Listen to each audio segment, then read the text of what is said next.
Let her sit with the kids."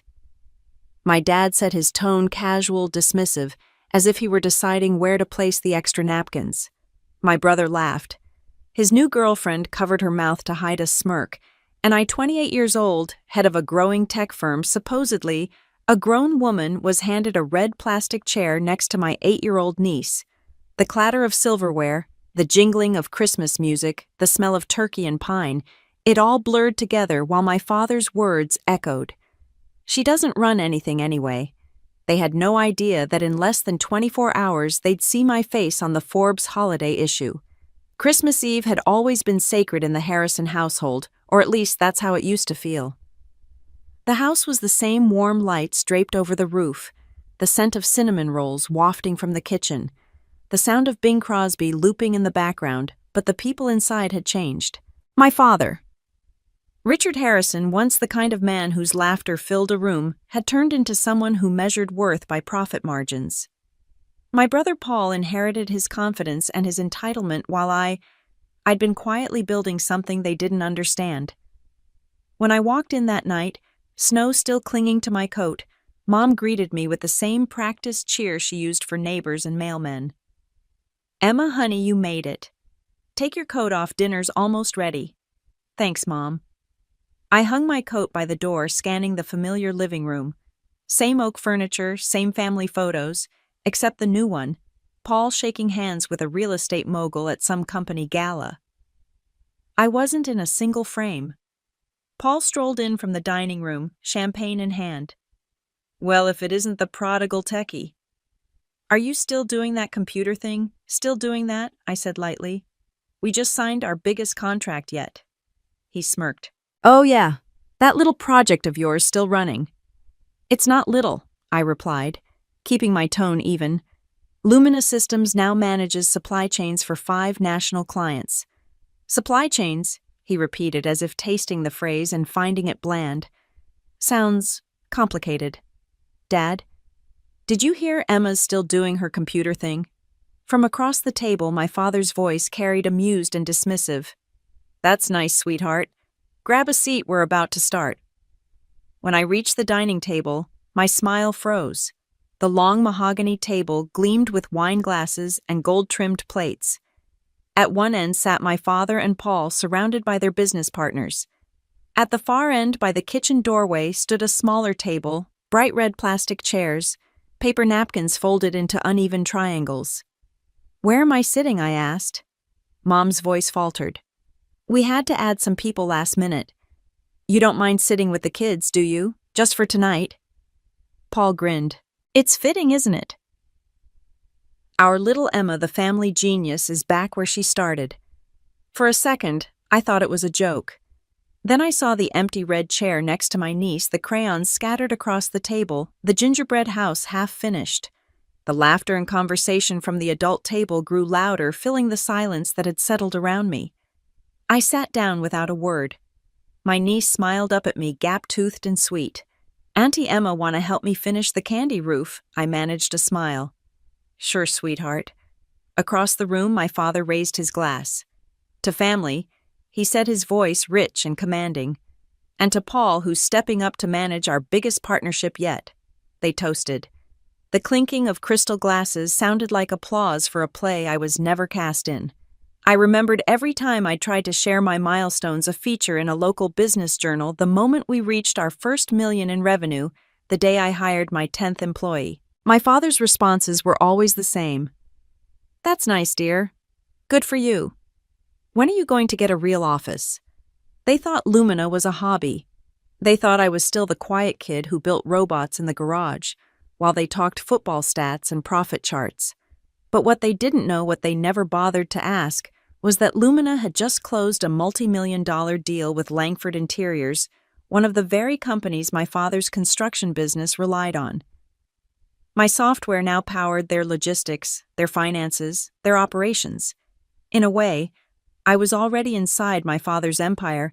He just didn't know he was sitting on my system. Dinner blurred into background noise. I watched as Paul bragged about his new car, as Dad told the same stories about his business instincts. Every so often, Mom's eyes would flick toward me, soft with guilt, but she never said a word. When dessert came out, Dad called down to the table. "Emma, are you still there? Are the kids done eating yet?" Something inside me shifted, not anger, not sadness, but something sharper, quieter. I smiled. "Yeah, Dad, we're done here."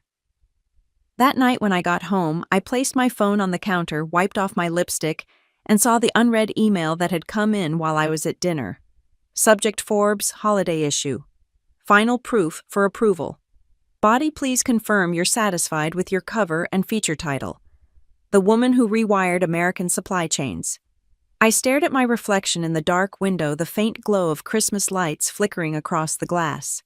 My father had given me a seat at the kids' table. Tomorrow morning he'd open the paper and see my face under the headline that would change everything. He'd finally realize I'd been running more than he ever imagined. When I was little, I used to think my father's voice was the sound of certainty itself. When he spoke, everyone listened. Even my teachers at school treated Richard Harrison's daughter like it meant something. I grew up believing success came with a handshake and a heavy watch. Back then, I didn't realize those same hands that built a business could just as easily push you aside when you stopped fitting the picture. In our house, achievement wasn't about effort. It was about belonging. And I'd stopped belonging the day I chose code over concrete. The Harrison family empire began long before I was born. My grandfather Thomas had started Harrison Homeworks, a local construction company that grew into a regional powerhouse during the housing boom. By the time my father took over, the business was synonymous with respectability, solid, dependable, full-page ads in every Denver magazine. Our name was printed on trucks, banners, and blueprints. But somewhere between legacy and loyalty, love got lost in translation. Growing up, Paul and I were treated like heirs to a small kingdom. Every Christmas, Dad would seat us at opposite ends of the dining table and say, "One day, everything you see will be yours." He always looked at Paul when he said "you." Paul was the perfect son for the job. Tall, confident, quick with a joke, he carried the Harrison charm like an heirloom. He could talk anyone into anything, and Dad adored it. I was quiet, awkward, obsessed with puzzles and computers. When other kids built tree houses, I was building code. I remembered one summer Paul won a regional golf tournament and Dad threw a party that filled the house. That same week, I won a national high school competition for designing an automated inventory system. Dad just nodded and asked, "That's nice, sweetheart. Did you get any real money for it?" At first, Dad humored it. He'd ruffle my hair and say, "That's cute, sweetheart. But don't spend too much time with that screen. Real success happens in the field." But as years passed, his tolerance turned to impatience. When Paul joined the company after college, Dad threw him a welcome dinner with banners and champagne. When I got my first job at a small tech startup, he sent a text, "Congrats. Don't forget to call your mother." By the time I founded Lumina Systems, I'd already stopped expecting applause. Lumina was born out of frustration, mine and everyone's, who'd ever watched good companies collapse under bad systems. I designed software that could predict supply chain breakdowns before they happened. It was precise, efficient, and scalable. I worked 16-hour days from my apartment, fueled by caffeine and stubbornness. When we signed our first real client, I thought maybe Dad would see me differently. He didn't. During one phone call, I told him we'd hit our first $1 million in annual revenue. He laughed. "That's cute, Emma. 1 million barely buys lumber these days." I learned then that no number would ever impress him unless it started with his name. I stopped measuring my worth by his reaction and started measuring it by my results. Last year, when Lumina partnered with Langford Interiors, a national real estate firm, it felt like a full-circle moment. Langford relied on Harrison Homeworks for construction, which meant our software was running the logistics for both sides of their supply chain. Without knowing it, Dad's business depended on mine. That irony became my secret armor. The night after the Christmas dinner, I couldn't sleep. I kept replaying his voice, "Let her sit with the kids." I told myself it didn't matter, but it did. Not because I wanted validation, but because somewhere deep down, I still wanted to believe that family could be proud of you without understanding you.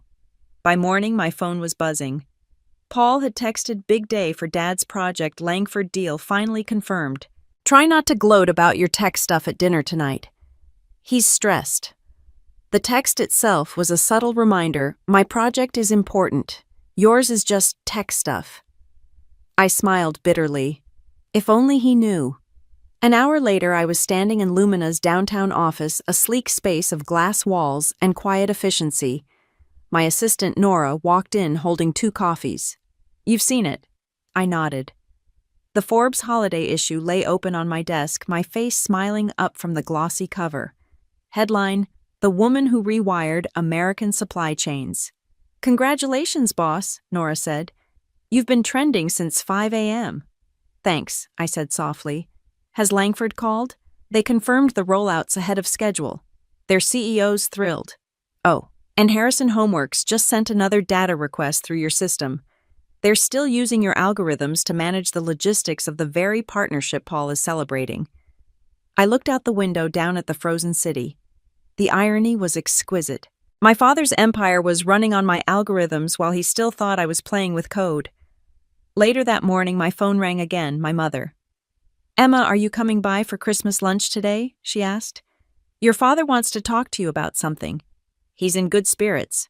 Sure, I said. What about? Oh, just business, I think. You know how he is. I almost laughed. He had no idea. When I arrived at the house that afternoon, the dining table was already set, the adult table this time. Paul was pouring wine. Mom was fussing over the ham, and Dad stood at the head of the table, hands on his hips, like a general reviewing his troops. Emma, he greeted, smiling thinly. Glad you could make it. We've got something to celebrate. What's that, I asked. The Langford expansion, he said proudly. They're crediting us with record efficiency this quarter. Our new system's saving them millions. I bit the inside of my cheek to stop the smile. Your new system? Yeah. Some tech thing they installed recently. Langford says it's a game changer. Maybe one day you'll build something like that. The room laughed politely. I raised my glass. Maybe one day. As we toasted, my phone buzzed in my pocket, a message from Langford's CEO. Congratulations on the Forbes cover, Emma. Couldn't think of a better face to represent our success. I looked at my father, still basking in the glow of his own speech, and thought, one day starts today. The funny thing about family business is that no matter how much you try to keep things separate, they always find a way to collide. I had spent years building a world where my last name didn't open or close doors for me, and now somehow my company had become the backbone of the one that never believed I'd make it. The irony wasn't lost on me. Harrison Homeworks. My father's pride and joy was running on Lumina's software without realizing it. My name might not have been on his blueprints, but every one of his projects was powered by my code. The partnership had happened quietly.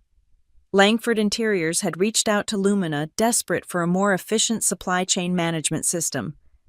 Their operations were massive, and they'd found Lumina through a tech conference in Seattle. As the contract expanded, the overlap with my father's business became impossible to ignore. Now every invoice my father approved, every order his team processed it all, ran through Lumina's system. My system. I could have told him, but I didn't, because part of me needed him to see it for himself, to recognize it without my help. That morning I stood in the glass-walled conference room of Lumina HQ, staring at the city skyline as my operations manager, Nora, ran through the final metrics. The Langford integration is complete, she said, scrolling through her tablet. And you'll want to see this, their contractor data. She handed me the screen. There it was in black and white. Primary subcontractor, Harrison Homeworks, Denver Division. I exhaled slowly. How's their performance score? Average, Nora said carefully. They've had some delays in material procurement, but thanks to Lumina's system, the losses were minimal. You kind of saved them without meaning to. I smiled faintly. That's the story of my life. A tremor ran through me, a strange mix of vindication and regret. Seeing Harrison Homeworks listed under a contract I signed was like looking at a hidden vulnerability in the armor I'd spent 2 decades trying to penetrate. I remembered all those Christmases when Dad would talk about the supply chain, like it was an arcane ritual only he understood. Now I was the one pulling all the levers. Minimal losses, I murmured.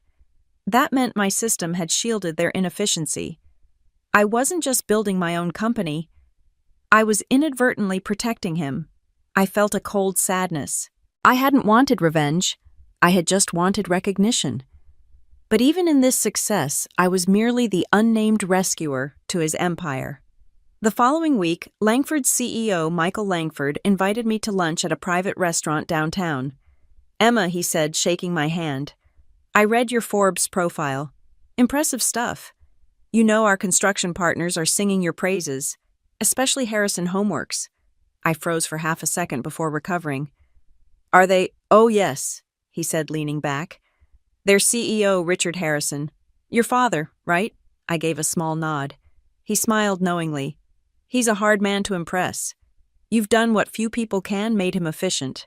I laughed softly, though my stomach twisted. "He doesn't know it's me." Langford raised an eyebrow. "You're joking."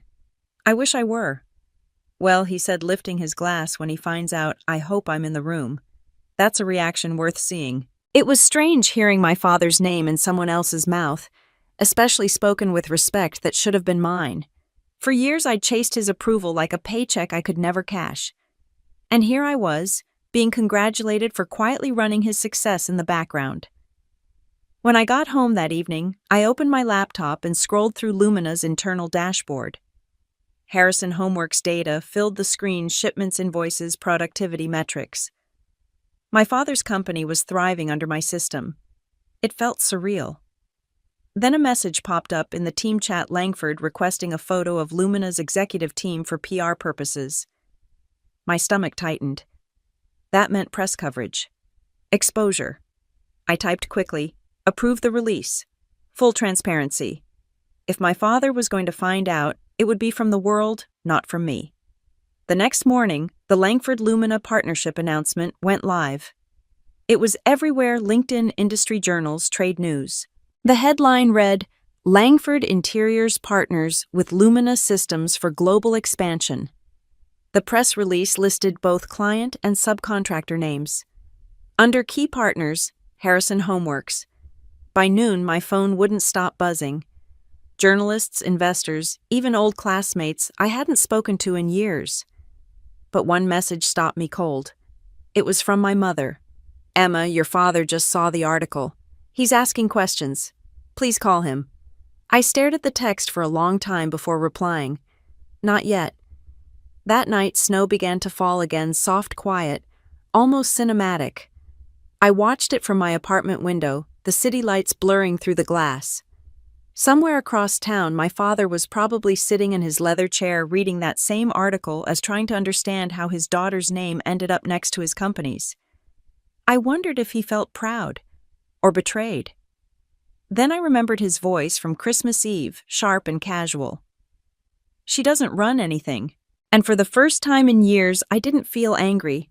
I just felt done waiting. I opened my laptop, logged into Lumina's executive dashboard, and sent a message to Langford's PR team. Subject: follow-up interview body. "I'll do the interview. On camera. And yes, I'll mention the family connection." It was time for my father to see exactly what I'd been running. The studio lights were blinding, but I didn't blink. I'd been through worse boardrooms filled with condescension, dinner tables lined with doubt. Cameras were easy. The producer counted down from 3, and when the red light blinked on, I smiled. "I'm Emma Harrison, founder and CEO of Lumina Systems." I began calm, composed, deliberate.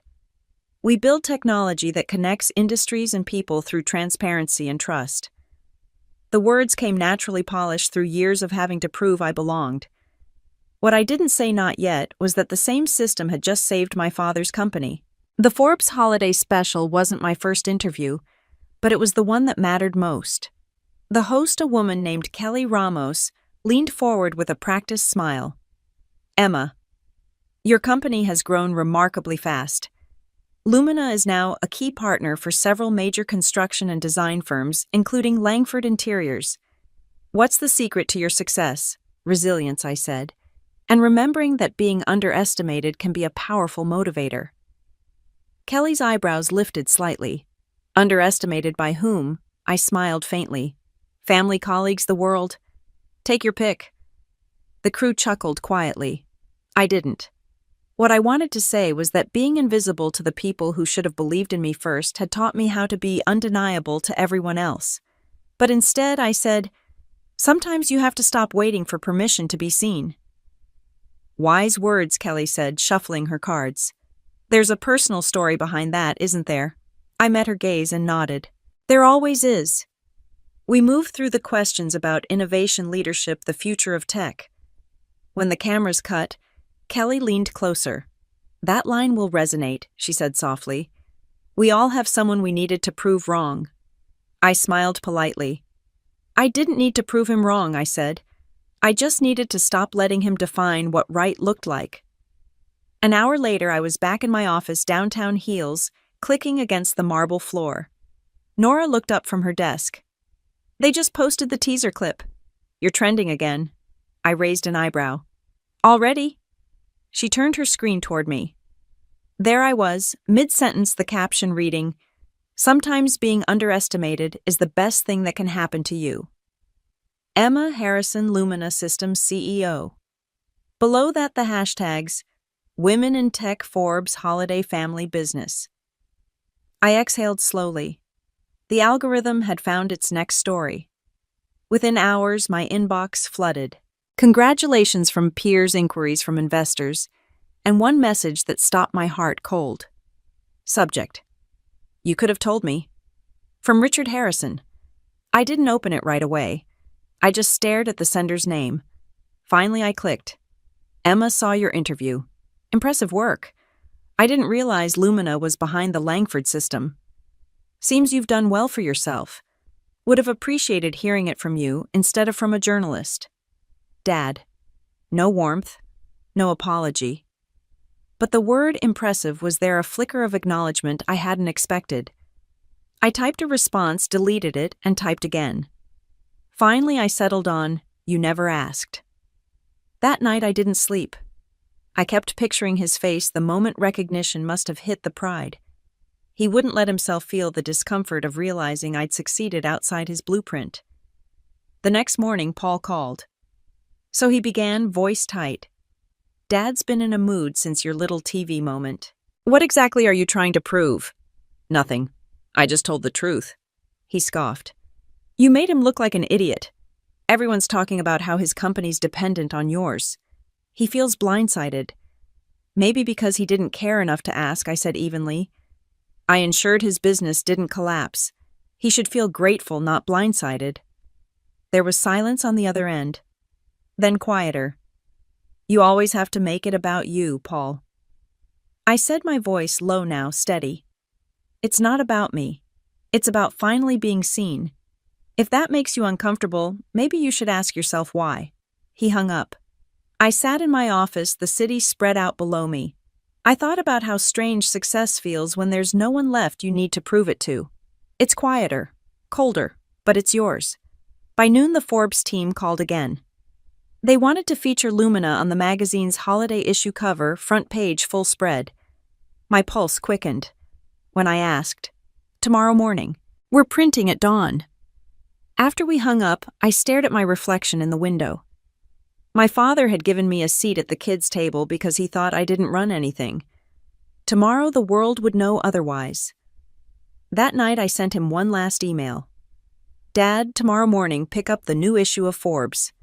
You'll understand everything then. Love, Emma. I hit send. The issue hit the shelves at dawn, and by breakfast my face was everywhere on newsstands, in lobbies, in the hands of people who had once brushed past me like I was invisible. Forbes holiday issue. The headline glowed in gold: Emma Harrison, the architect of tomorrow's supply chains. Below it, my portrait, calm, confident eyes straight into the camera. It was surreal seeing my name elevated to a brand.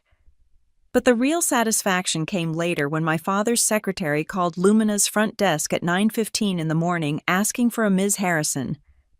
She had no idea which one she was about to reach. I was in a board meeting when Nora slipped me a note. Your father's office on line 1, it read. Her eyes said everything, half warning, half thrill. I nodded slightly. Tell him I'll call back at 10. Truth was, I wanted him to sit with it, to read the article, cover to cover, to see the photo of me standing in front of Lumina's data center, arms crossed, headline above my head. Her software powers America's biggest builders, including her own family. By 10, my phone rang again. This time it wasn't his assistant. It was him. Emma. His voice was low-clipped, careful. Got a few minutes, I do, I said, matching his tone. I saw the magazine. I figured you would. A pause stretched heavy and uncertain. Then, why didn't you tell me? Tell you what? That I built something without your permission, he exhaled sharply. You know that's not what I meant. Then what did you mean? Dad, another pause. You blindsided me. That article makes it sound like Harrison Homeworks runs on your system. It does, I said simply. The silence that followed felt like the first true moment of honesty between us. I don't like surprises, he finally muttered. I know, I said. That's why I didn't tell you. You would have turned it into an argument instead of a conversation. He didn't deny it. You should have come to me, he said instead. We could have worked together, made it official. You mean you could have taken credit, I replied. His sigh crackled through the phone. You've always misunderstood me, Emma. No, I said quietly. I think I finally understand you perfectly. I hung up before he could respond. The next few hours were chaos in slow motion. Forbes had tagged Lumina in every post, and by noon our servers were buckling under the spike in traffic. News outlets started picking up the story. Tech CEO's family didn't know she ran the system powering their business. Reporters called it poetic. Some called it payback. At lunch I sat alone in my office watching the headlines multiply. Paul called just after 1. His voice was sharp, strained. What the hell, Emma? Dad's furious. Do you know what you've done? Built something that works? You made us look stupid, he snapped. He's getting calls from clients asking if you run the company now. I leaned back in my chair, smiling faintly. Maybe that's a question worth asking. Don't get smug, Paul warned. You might have your moment, but Dad built that empire long before you learned to code. And yet here we are, I said softly, his empire running on my algorithms. There was a long silence before he hung up. By 3, my inbox was full of congratulations from people who'd once ignored me, mentors, who'd passed on me for promotions, former classmates who'd laughed at my startup dreams, even a few investors who'd rejected my pitch years ago. They all wanted to reconnect, to discuss synergies. Funny how visibility changes everything. Around 5 o'clock, Nora poked her head into my office. You might want to see this. She held out her tablet. On it was a photo my father standing in his office, Forbes magazine in hand. Someone from his staff had snapped it and posted it to social media with the caption, "When the student becomes the architect." He's not going to like that, I murmured. Too late, Nora said. It's trending under Forbes family. That night I drove past the Harrison headquarters, the old brick building that had defined my childhood. Through the glass facade I could see the lights still burning in his office. For a moment I imagined him sitting there, the magazine open on his desk, finally realizing the full weight of what he'd dismissed. The man who once said, "She doesn't run anything," was now running on everything I'd built. I parked across the street, turned off the engine, and let the quiet fill the car. The truth was, I didn't feel triumphant. I felt hollow. The victory was sharp-edged, almost painful. For years I dreamed of the moment my father would see me not as his daughter, not as a hobbyist, but as an equal. Now that it had happened, there was no joy in it. He'd see the truth, but he'd never say it. The next morning, Forbes released a behind-the-scenes video from the interview. It opened with me saying, "Sometimes being underestimated isn't an obstacle. It's fuel." In the background, my father's company logo flashed briefly on a screen. By noon, the phone in his office would ring nonstop. Investors, journalists, partners, all asking the same question, "Did you know your daughter's the one who built your system?" For once, I didn't care about his answer, because the truth was already printed in black gold and undeniable ink. By Christmas morning, the silence in my parents' house was louder than any argument we'd ever had. The tree still glittered with white lights. Gifts still sat wrapped beneath it, but something invisible had cracked. My mother's hands shook slightly as she poured coffee, and Paul's girlfriend kept her eyes glued to her phone. The Forbes holiday issue sat in the center of the table like an uninvited guest, its glossy cover catching the light with every awkward shift. My father hadn't said a word to me since the article dropped, but the way he looked at me said enough. He sat at the head of the table, jaw tight, the magazine folded neatly beside his plate. "We'll eat," he said flatly. "Then we'll talk." Mom tried to smile to fill the space between us with warmth, but it wilted under the tension. "Emma, sweetheart, you look lovely. That's a beautiful coat." "Thanks, Mom." Paul cleared his throat. "So Forbes, huh? Big deal." I met his eyes. "It is." The clink of silverware filled the silence. No one mentioned that my face was on the cover, or that my company's name was now synonymous with the family's business success. My father ate mechanically, eyes fixed on his plate. Halfway through breakfast, he set his fork down. "Let's talk." Paul froze mid-bite. Mom's hand twitched toward her coffee. Dad turned to me. "You embarrassed me. By succeeding, by blindsiding me," he snapped. "Do you have any idea how many calls I've taken in the last 24 hours? Clients asking if I'm working for you. Journalists implying my company couldn't function without yours." I kept my tone even. "That's not an implication. That's data. Your efficiency scores are the highest they've been in a decade thanks to Lumina." Mom spoke softly, trying to bridge the gap. "Richard, she's not wrong. You've said to yourself how much easier things have been lately." "That's not the point," he said sharply. "She went behind my back." "I didn't," I said. "You never looked forward, Dad. You never asked about the contract that would ultimately secure your stability." For a second, no one breathed. Paul muttered, "Here we go." Dad turned to him. "You stay out of this, then back to me. You could have come to me. You could have told me what you were doing. And you would have listened," I asked. "The last time I told you about a contract, you said my company wasn't real. You said tech wasn't tangible, that it wouldn't last. That was before you decided to use it against me." "I didn't use anything against you," I said, voice low. "I built something that worked, and it happened to help you. You're welcome." He stared at me for a long moment. Then almost bitterly, "Is this revenge?" The word landed like glass shattering between us. I didn't flinch. "No, Dad. It's visibility. It's me refusing to be defined by your lack of belief." He looked away, the muscles in his jaw twitching. "You wanted to prove something. I wanted you to see something," I said. "That the little girl you dismissed built something powerful. That your name isn't the only one that matters." For the first time, his voice faltered. "I never meant to make you feel small."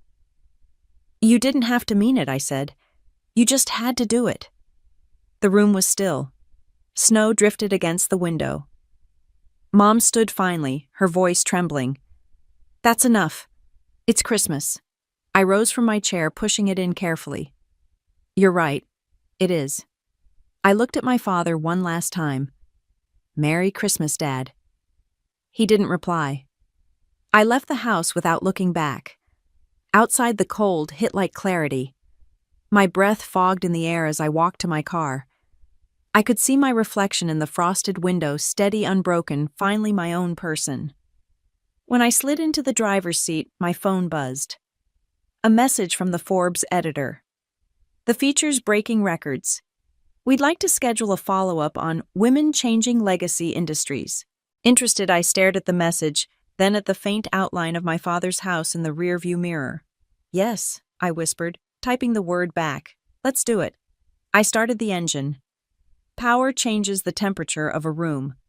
I could feel it the moment I walked into the Langford headquarters 3 days after Christmas. The air was sharper, filled with curiosity and calculation. The Forbes cover had turned my name into currency, and suddenly everyone wanted to trade in it. My company didn't just partner with Langford anymore, it powered them. Michael Langford met me in the executive suite overlooking the frozen city skyline. His handshake was firm, his grin too wide. "Emma," he said, "you've had quite a week." "Something like that," I replied, taking the seat across from him. He gestured toward the Forbes magazine sitting on the table. You made us look good. Our investors are thrilled. Efficiency's up 20% this quarter. That's what Lumina was designed to do. And it's working better than we ever imagined, he said. Which brings me to why I wanted to see you today. He leaned forward, folding his hands. We want to buy Lumina. I blinked. Excuse me, not absorb it, he clarified quickly. Acquire it outright. Keep you as CEO, of course.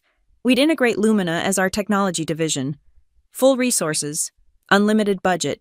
We can get you into Asia and Europe within 6 months, Emma. Scale you instantly. This isn't just an acquisition. It's a fast track to global dominance. I sat back, letting his words hang in the air. And my independence? He smiled the kind of smile that didn't reach his eyes. You'd be free to run operations. But ownership, well, that would fall under the Langford umbrella. There it was. The same voice I'd grown up hearing from boardroom doors and dinner tables, the language of power disguised as opportunity. How much are we talking? I asked. He named a number so large it should have made my pulse race. Instead, a wave of cold clarity washed over me. It was everything I'd dreamed of, instantly monetized, the perfect prize.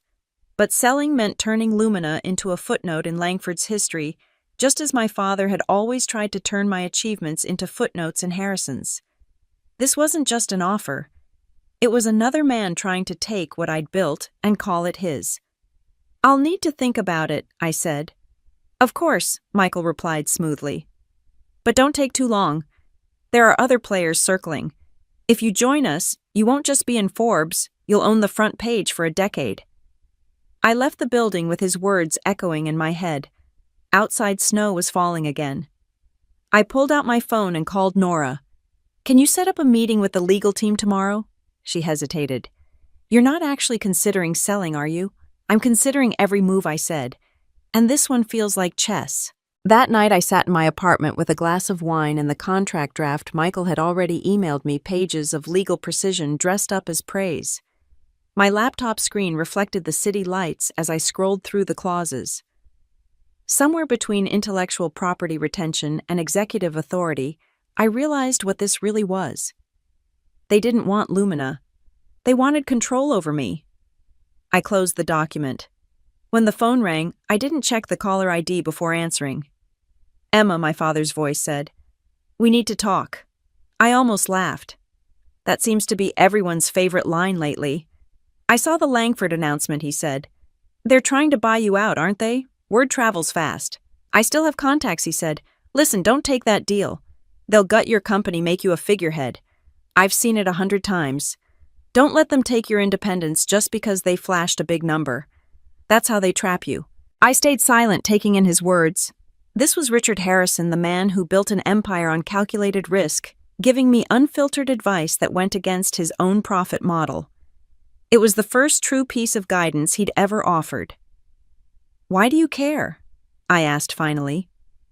Because I've been where you are, he said. I know what happens when you trust the wrong people. Funny, I said softly. I used to think you were the wrong person. He didn't argue.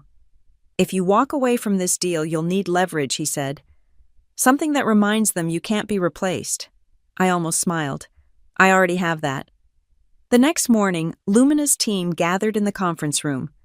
I stood at the head of the table. We're not selling, I said simply. Nora grinned.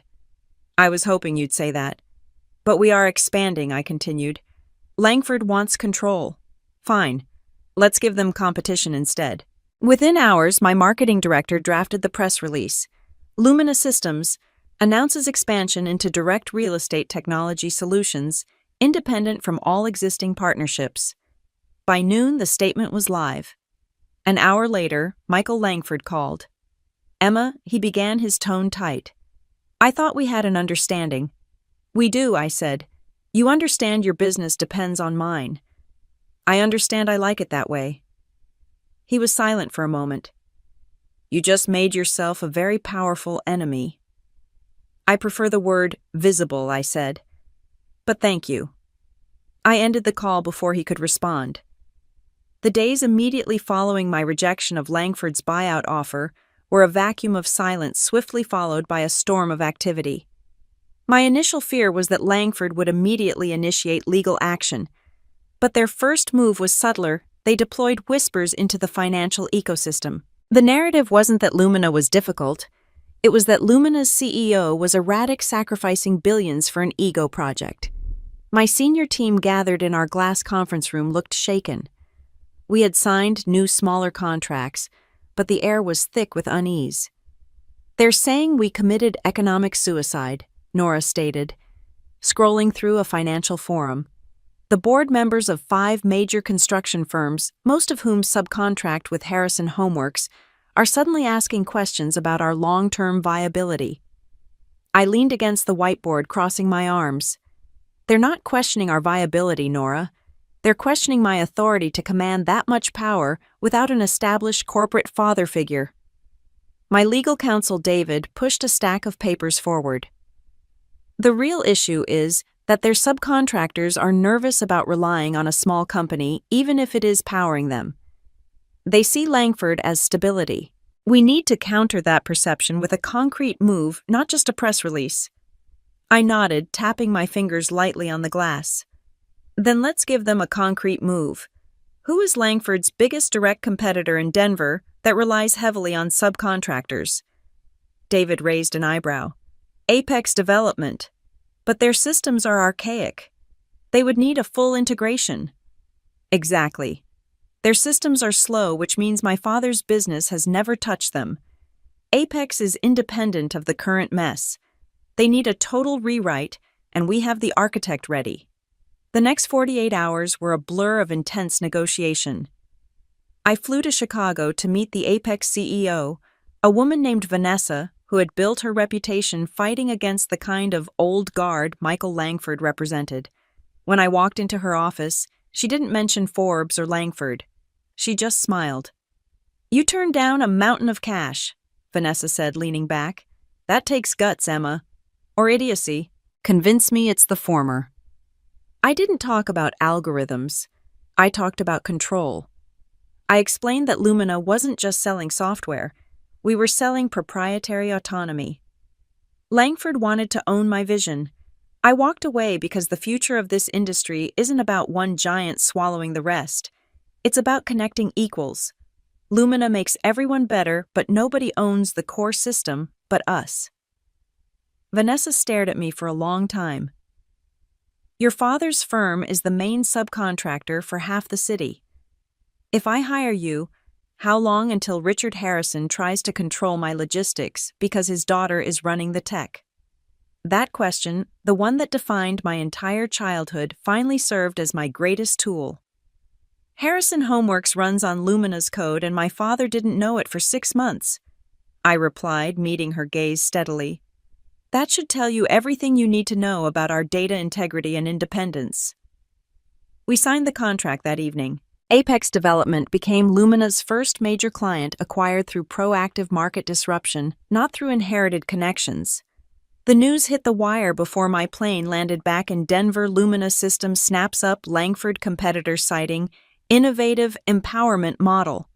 This was more than PR. This was a statement written in market capitalization. I was using my knowledge of the old guard's weaknesses, their dependency on reputation, and their fear of true independent innovation to build a system where my name, Emma Harrison, was the only required signature. Langford's attempt to isolate me had only forced me to accelerate my empire building. The moment that news broke, I knew Langford's next move wouldn't be subtle. It would be war. Power has a way of waking up enemies you didn't even know were asleep. Within 48 hours of Lumina announcing our expansion, the temperature of the industry shifted. Articles that once praised me started to use words like ambitious, aggressive, and uncompromising. Old colleagues resurfaced with sudden concerns. Anonymous sources whispered about a CEO with something to prove. It was a strange kind of revenge watching the same people who'd ignored me for years now scramble to frame my success as arrogance. The higher you climb, the louder the echo of those who want you to fall. The first real hit came from Langford. On Monday morning, our legal team received a notice Langford Interiors was reviewing the terms of our data usage agreement. Corporate speak for, "We're going to make your life hell." I gathered my senior team in the conference room. The snow outside reflected on the glass walls, making the room glow cold and bright. "They're retaliating," Nora said, flipping through the documents. "They're claiming our software is restricting their access to proprietary data." "That's ridiculous," our legal counsel muttered. "They approve those protocols themselves." "They're trying to scare us," I said. "Let them. This isn't the first time someone tried to make me small. It won't work now." We drafted our response before lunch, firm, factual, unapologetic. No concessions. No fear. That night, the industry blog Builders Journal ran a headline, "Langford CEO says tech disruption threatens construction stability." The accompanying photo showed Michael Langford at a podium, his expression somber, almost paternal. Beneath the article, his quote glared in bold, "Technology has its place, but when innovation becomes ego, the entire ecosystem suffers." My name wasn't mentioned, but it didn't need to be. He was trying to paint me as reckless. The next morning, I arrived at Lumina early. The building was still quiet. The phone rang. "Emma." It was Mom's voice, small and hesitant. "Your father's worried. He says the papers are calling you hostile. What's going on?" I smiled faintly. "Just business, Mom. Richard says Langford's a powerful man. You should be careful." "I am," I said. "That's why he's worried." There was silence on the line before she whispered, "You sound just like him when you say things like that." Later that afternoon, Nora burst into my office, tablet in hand. "You need to see this. Langford considers legal action against Lumina Systems. They're claiming breach of confidentiality," she said. "They want to audit our systems." "They can't," I said. "That would give them access to proprietary code." "Exactly." I rubbed my temples. "He's not just trying to undermine us, he's trying to own us through fear." "Should we fight it?" Nora asked. I met her eyes. "No, we lead it." That evening, Lumina's official account posted a statement across every platform. "Innovation is not ego. It's evolution. We build systems that empower, not control. We stand for transparency, equality, and the future of intelligent design." The statement went viral overnight. Hashtags formed. Stand with Lumia. Hatch innovation. Over intimidation. By the end of the week, Langford's PR machine was struggling to keep up. Then on Friday, something unexpected happened. My father called again. "Emma," he began, his voice softer this time. "I read your statement." "Did you?" I said. "You handled it well. Better than I would have." "That's because I didn't build my success on threats," I replied. He sighed. "I know what Langford's doing. He tried similar tactics with me years ago. The difference is I didn't cave," I said. He paused, then said quietly, "You're right, you didn't. If you ever need an ally, I'm here." For a long time, neither of us spoke. The silence between us wasn't heavy anymore. It was alive, uncertain, maybe even respectful. When the call ended, I stared at my phone. For years, I'd wanted him to see me. Now maybe he finally did. The next morning, Forbes reached out again, this time for a feature titled, "The Woman Who Took on an Empire." I read the subject line twice before closing the email. Because this wasn't about empires anymore. It was about survival and what happens when the people who underestimated you realize you're not just visible anymore. You're unstoppable. It's strange how power feels quieter when you finally own it. The noise of validation fades, and all that's left is clarity. A week after the Langford backlash peaked, the storm began to settle, but not in their favor. Their investors were spooked. Clients were calling Lumina directly. Still, I knew the reckoning wasn't over. There was one conversation left unfinished, one I couldn't avoid forever. My father had asked to meet in person. Dinner, he'd said over the phone. No press, no partners. Just us. We met at a small restaurant downtown. When I arrived, he was already there, seated by the window. He looked older than I remembered, or maybe for the first time I was seeing him without the armor of authority. "Emma," he said as I sat down, "you look different." "Success does that," I said lightly. He half smiled. "You've had quite a year." "So have you." A waiter appeared, poured wine neither of us touched. He cleared his throat. "I owe you an apology." The words hung between us, fragile as glass. "For what exactly?" I asked. "For underestimating you," he said slowly. "For making you feel like you had to earn my respect through blood and business." I stared at him, unsure whether to believe it. "It wasn't just an underestimation, Dad. It was erased. Every achievement I had was treated like a footnote in your story." He nodded. "You're right. And the truth is, I didn't understand your world. Code systems, algorithms. It all sounded abstract to me. I built things you could touch. Houses, bridges, towers. I thought that made them more real." "It made them temporary," I said quietly. "The things you build decay. The things I build evolve." That silenced him. Finally, he said, "I read everything about Lumina. You built something remarkable. I'm proud of you." It was the first time I'd ever heard him say it. "Pride doesn't erase what you said," I replied, "or how you made me feel." "I know," he said softly, "but it's a start." We ate in near silence. Halfway through the meal, he said I talked to Langford.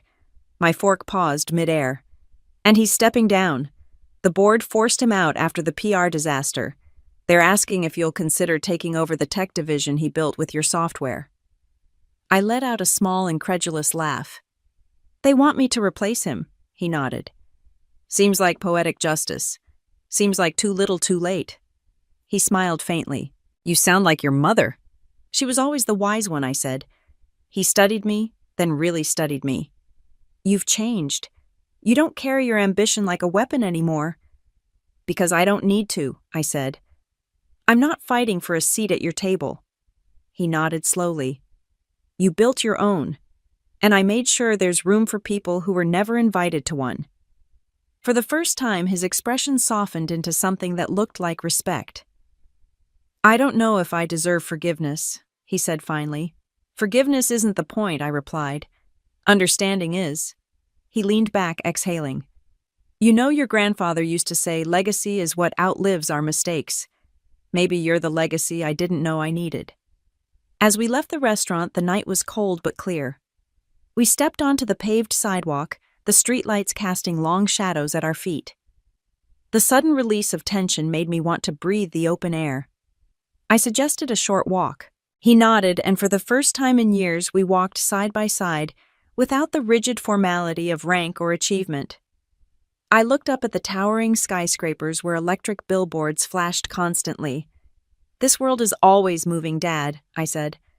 "That's what concrete and steel can't do." "And you found a way to control that movement," he replied, his voice containing a new sense of acknowledgement. He wasn't looking at what I'd missed out on, but at what I had built. We stopped by my car. "Emma," he said finally, "I'd like to learn more about what you do. About Lumina. Maybe visit the office sometime." I smiled faintly. "You'd have to sit in the waiting room like everyone else." He laughed softly. "Fair enough." I drove away, watching the city lights blur through the glass. The victory felt quiet, not loud. It wasn't a triumph over him. It was an independence from him. I glanced in the mirror and saw him still standing there, hands in his coat pockets, watching me leave. Not with disappointment, but with something closer to peace. When I got home, Nora had left a voicemail. "Big news," she said. "Langford's board wants to publicly apologize. They're offering a new deal under your terms this time. Total control." I looked at the framed Forbes cover on my desk, and then out the window at the city skyline. Control. The one thing I'd chased all my life. And now I have it. But for the first time, I didn't need to use it as a weapon. I opened my laptop, drafted my reply, and smiled as I typed the final line. "Power isn't about who signs the contract. It's about who writes it." The morning sunlight hit the glass walls of Lumina like a spotlight. It was one of those rare Denver days when winter looked almost forgiving. But inside my office, the air felt electric. On my desk lay a contract that could rewrite everything. Langford Enterprises' proposal for partnership under exclusive terms by Lumina Systems. A year ago, they wouldn't even take my calls. Now they were asking to sit at my table, and this time I got to choose where they sat. Nora leaned against the doorframe, coffee in hand. "You're really doing this, aren't you?" I nodded. "We set the terms. They accept or walk." She smiled. "That's a hell of a turnaround." "It's not a turnaround," I said, eyes on the contract. "It's a full circle." By noon, the Langford board delegation arrived at Lumina HQ. When Michael Langford walked in, he wasn't the same man who'd once offered to buy me out. He looked smaller somehow, deflated. The swagger was gone, replaced by a humility that almost seemed rehearsed. "Emma," he greeted, extending a hand. "Thank you for seeing us." I shook it, polite but cool.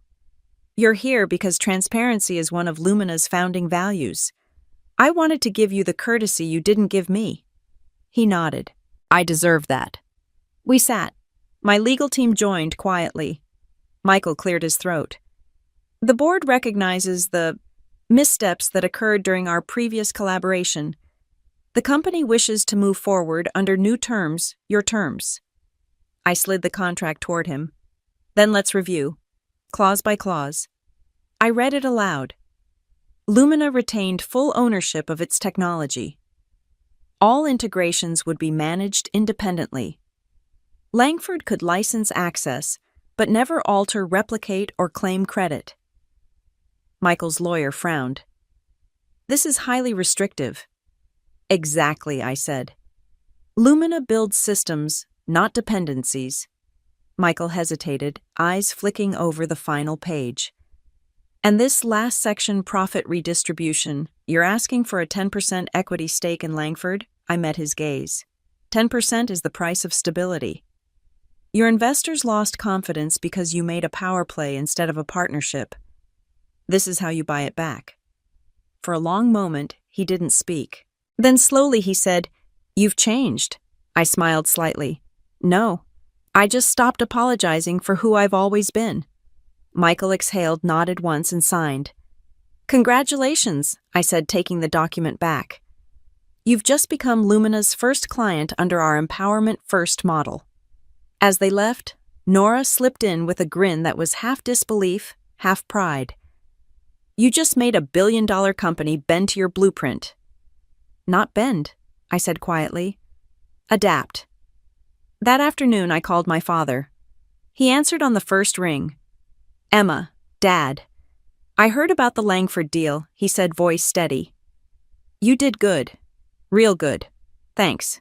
There was a pause before he added, "I saw the clause about equity redistribution. That's smart. Brutal, but smart. You really learned the business." "I learned it from watching how not to do it," I said softly. He chuckled under his breath. "Fair." Then after a moment, "Your mother and I are having a family dinner this weekend. No speeches, no headlines, just us. You think you could come?" Something in me loosened. "Yeah," I said quietly. "I'd like that." The next day, Lumina's PR department released a statement about the partnership. It went viral instantly. The headline read, "Emma Harrison rewrites the rules. The future of business is built, not bought." I felt centered. That evening, I walked the quiet halls of Lumina after everyone had gone home.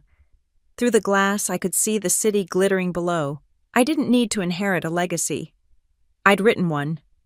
Family dinners used to feel like performance reviews, cold, structured, full of silent calculations. But that night when I walked into my parents' house for the first Christmas since the Forbes cover, the air felt different, softer. The same house that once smelled like tension and disappointment now smelled like roasted rosemary and apple pie. My mother opened the door herself. "Emma," she said finally, "you made it." "I did," I said, handing her the bottle of wine I'd brought. This time I thought I'd actually sit at the table. She hesitated, then smiled through tears. "You always had a place here, honey. We just didn't know how to show it." The sound of laughter carried from the dining room. My father was there, standing beside the table. He turned when he heard me. "Welcome home," he said. The dining room was full, my brother Paul and his wife, my nieces, a few family friends I hadn't seen since childhood. At the far end of the table sat a chair I remembered too well, the one reserved for the kids. My father noticed where I was looking. "We kept your seat at the main table," he said quietly. "Right here." I smiled. Good, because I don't fit in that chair anymore. Dinner began awkwardly. My mother asked about Lumina and my nieces beamed. Paul, usually smug, looked down when I mentioned the Langford partnership. About halfway through, my father lifted his glass. I'd like to say something, he said. For years, he began. I thought success was about control, about keeping the family name strong, the business intact. But Emma. He turned toward me. You showed me something else. You built something that didn't just succeed. It inspired people. It made me realize that legacy isn't what we pass down. It's what we set free. My throat tightened. For the first time, I didn't feel like a child trying to prove her worth. I felt like an equal. When the glasses clinked and the conversation resumed, I leaned back and let myself absorb the noise. After dessert, I stepped outside for air. The backyard was blanketed in snow, the back door opened, and my father joined me, hands tucked in his coat pockets. Your mother's happy you're here, he said. I'm happy I came. He nodded toward the house. You know, I saw your interview last week. The one about leadership. Oh, you said something about power being stewardship, not dominance. I smiled faintly. I've learned that control isn't strength. Trust is. He nodded slowly. I spent most of my life not trusting anyone, not even my own kids. Maybe that's what I regret most. You can change that now. He chuckled softly. It's easier to rebuild a house than a family. Maybe I said, but both start with a foundation. I thought of my grandmother, the founder of the original family business, whose history Mom sometimes mentioned. He was quiet for a moment. Then he said, You've built yours well. We stood by my car. You already started, I said softly, referring to his efforts. When I went back inside, Mom was clearing plates. Stay, she said quickly when I reached to help. You're our guest tonight, I smiled. No, Mom. I'm not a guest. I'm family. Later, after everyone had gone to bed, I found myself in the living room. On the mantel, among old family photos, sat a new frame, the Forbes cover. For a moment, I thought about how far I'd come. I whispered into the quiet room, Merry Christmas, Dad. Merry Christmas, Mom. For the first time in my life, I felt like I was exactly where I belonged. The fragile peace we found at the Christmas dinner table didn't extend to the sibling dynamic. Paul and I hadn't spoken since I left the house, but a week later, my phone rang with his name. I almost didn't answer. Emma, he said, his voice flat, drained of its usual champagne confidence. I need to meet you. It's not about Dad or Forbes. It's about work. We agreed to meet at a quiet coffee shop near the old downtown warehouse district. When he arrived, he looked haggard. He didn't order coffee. He just stirred the ice water in front of him. Langford's retaliating against everyone, Emma, Paul finally admitted. Even after Michael stepped down, they're making life difficult. They delayed a key shipment of prefabricated beams last week. It's not hurting Lumina. It's hurting us. It's hurting Dad's P&L.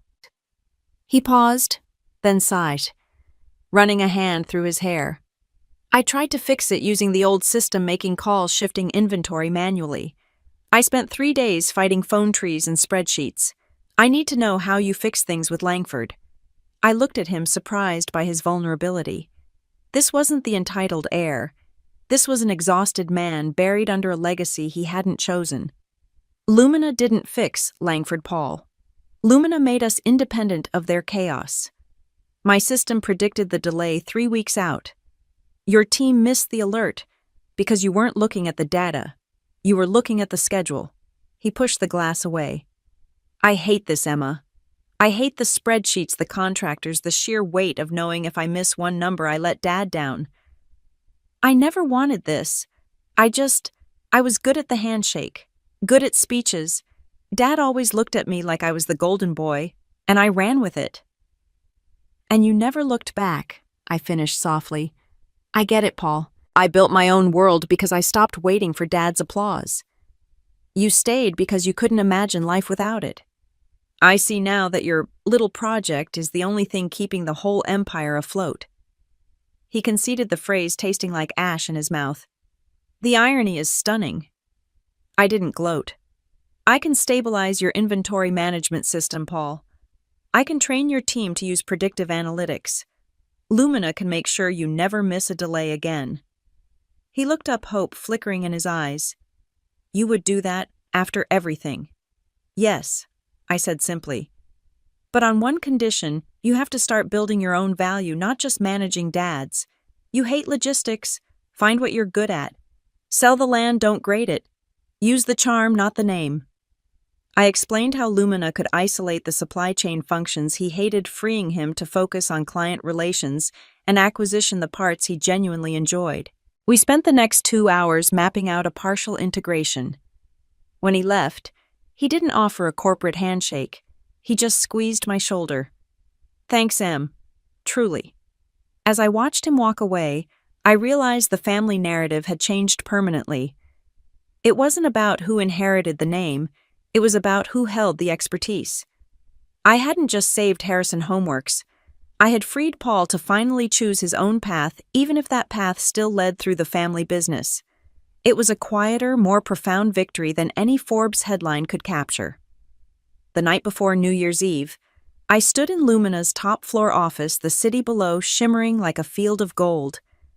A year ago, this view had felt like a finish line. Now it looked like a beginning. The real victory wasn't in what I'd built. It was in what I'd let go of the need to prove, to please, to perform.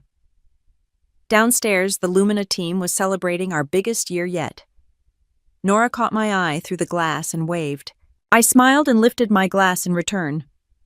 I felt a quiet pride seeing them, knowing I had built a space where their expertise, not their last name, was the only currency that mattered. The elevator chimed, and footsteps echoed behind me.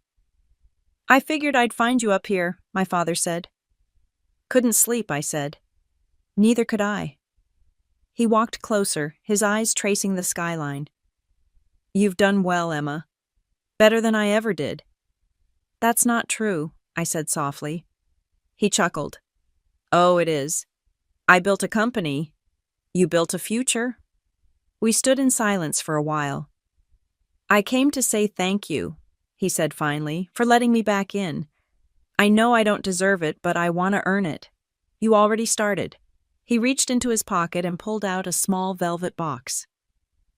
Your mother wanted you to have this. Inside was a gold pendant, a simple circle etched with 3 words. Build, lead, begin. It was your grandmother's, he said. She wore it when she opened her first bakery in Kansas City. The family business started with her, not me. Not even my father. Funny how we forget who really laid the foundation. I closed the box carefully. Thank you. When he left, I stood by the window a while longer, turning those words over in my mind. Build, lead, begin. The next morning at the quarterly meeting, I scanned their faces. A year ago, Lumina was fighting for legitimacy. Now we're defining it. But this isn't just about revenue or recognition, it's about responsibility, about creating something that outlives us. After the call, I sat alone in the quiet office. My father's words echoed softly, "You built a future." I called Dad later that afternoon. I was thinking about our chat, I said. About the future. We're moving into sustainable architecture tech next quarter. Big focus on circular economies in Copenhagen and Toronto. Sustainable tech, he asked, a familiar skepticism creeping in. That sounds slow, Emma. Will that turn a profit fast enough? It builds a better foundation, Dad, I replied, my voice firm. Your business relies on materials that are finite. Your buildings last 50 years. My code helps build systems that ensure they last a century. I'm not building with concrete and steel. I'm building with enduring design and ethics. That's the real legacy. There was a long silence, then a heavy sigh tinged with respect. I see. You are right. Keep building, Emma. That night, as fireworks painted the sky above Denver, I walked out onto the balcony, phone in hand. My inbox was already filled with congratulations, interviews, and partnership requests. But one message caught my eye, an email from a young woman named Elise. Subject line, "You don't know me, but you changed my life." She wrote about watching the Forbes video how she'd started her own tech company after years of being told she wasn't leadership material. She'd just landed her first investor and signed off with "Thank you for showing me that the kids' table was never where I belonged." I closed my laptop, tears stinging my eyes. Legacy. I realized isn't what people remember about you. It's what they become because of you. When midnight struck, I raised my glass not to revenge, not to victory, but to peace. To every woman who's ever been told to sit quietly, to wait her turn to settle for less. Because we're not waiting anymore. We're building. We're leading. And for every daughter who's been underestimated, there's a future waiting at the head of the table, her table shining in the light she built herself.